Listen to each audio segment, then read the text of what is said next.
نیکی کی رغبت یہ اچھی بات ہے، نیکی کی طرف جانا، نیکی کے کام کرنا یہ اپنی جگہ ہے اور یہ کرتے بھی رہنا چاہیے۔ اسی طرح کیا گناہ سے بھی اپنے آپ کو بچانا، یعنی ایک آدمی فرائض پورے ہیں، نمازیں بھی پوری ہیں، زکاتیں بھی ہیں، یہ سب چیزیں، لیکن جب دوسری طرف وہ جاتا ہے تو وہ نافرمانی والے کاموں میں پڑ جاتا ہے۔ نماز میں کمی نہیں ہے، لیکن یہی نمازی شخص اگر کسی ایسے گناہ والے کاموں میں بھی ساتھ پڑ جائے اور آگے مزید بڑھتا جائے تو یہ دونوں چیزیں میں آپ کیا فرمائیں گے؟ یعنی جہاں فرائض پر عمل کر رہے ہیں تو ایسی نافرمانی والی چیزوں سے بچنے اس کی کتنی اہمیت ہے؟ گناہ چھوٹے سے چھوٹا بھی ہو وہ اللہ پاک کی نافرمانی ہے، اور اللہ تبارک و تعالیٰ کی نافرمانی سے بچنا یہ بندے پر لازم ہے۔ دیکھیے کہ ایمان تو بنیاد ہے، ٹھیک، ایمان پہلی چیز ہے، اور قرآن میں بھی ہم جب دیکھتے ہیں کہ پہلے ایمان کا ذکر آیا اور پھر اس کے بعد عمل کا ذکر آتا ہے، کئی آیات ایسی ہیں کہ جس میں پہلے ایمان کا پھر عمل کا، تو علماء نے فرمایا کہ ایمان بنیاد ہے، صحیح، اور اس کے بعد جو اعمال ہیں یہ عمارت ہے۔ تو جب گھر مکمل اس صورت میں ہوتا ہے کہ جب بنیاد بھی ہو اور اس کے اوپر عمارت بھی قائم ہو، تو وہ عمل کون سے ہیں؟ وہ اعمال صالحہ ہیں۔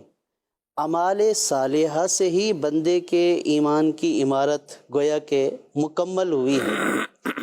اب اگر بندہ اللہ تبارک و تعالیٰ کی نافرمانیاں کرے گا تو یہ اللہ تبارک و تعالیٰ کی نافرمانی کامیابی کے حصول میں، جو جنت کا راستہ ہے، اس میں رکاوٹ ہے۔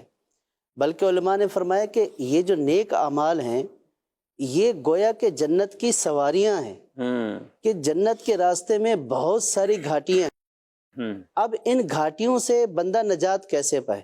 ایمان تو وہ لے آیا، ایمان لانے کے بعد جب وہ عمل کرے گا تو یہ عمل کی جو سواریاں ہیں یہ اس کو کامیابی سے جنت کے راستے کی طرف لے جائیں۔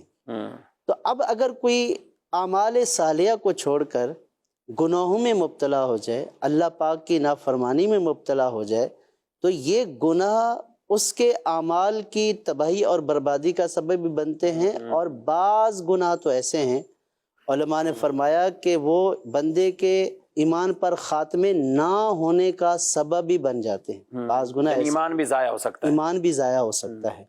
تو اس لیے فرمایا گیا، اللہ تبارک و تعالیٰ نے اپنی رضا کو پوشیدہ رکھا ہے نیک اعمال میں، یعنی یہ اس لیے کہ بندہ کوئی سے چھوٹا عمل بھی جو نیکی والا ہے وہ اس کو ترک نہ کرے، کہ ہو سکتا ہے کہ اللہ تبارک و تعالیٰ کی رضا اسی میں موجود ہو۔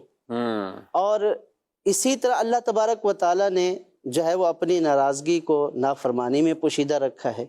تو یہ ہمیں ترغیب دلائی گئی ہے اس حدیث پاک میں، گویا کہ بندہ نافرمانی سے بچے، کہیں ایسا نہ ہو کہ چھوٹی نافرمانی سمجھ کر وہ اللہ تبارک و تعالیٰ کی جو ہے وہ عذاب کا مستحق بن جائے۔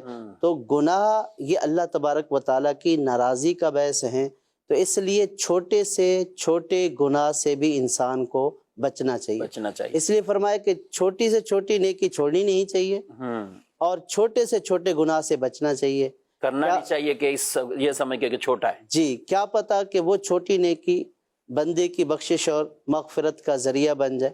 فَمَن يَعْمَلْ مِثْقَالَ ذَرَّةٍ خَيْرًا يَرَهُ وَمَن يَعْمَلْ مِثْقَالَ ذَرَّةٍ شَرًّا يَرَهُ، بالکل، کہ جو ایک ذرہ برابر نیکی کرے گا تو وہ ایک ذرہ برابر نیکی بھی آخرت والے دن دیکھ لے گا، ایک ذرہ برابر گناہ کرے گا تو وہ ایک ذرہ برابر گناہ بھی آخرت میں دیکھ لے گا۔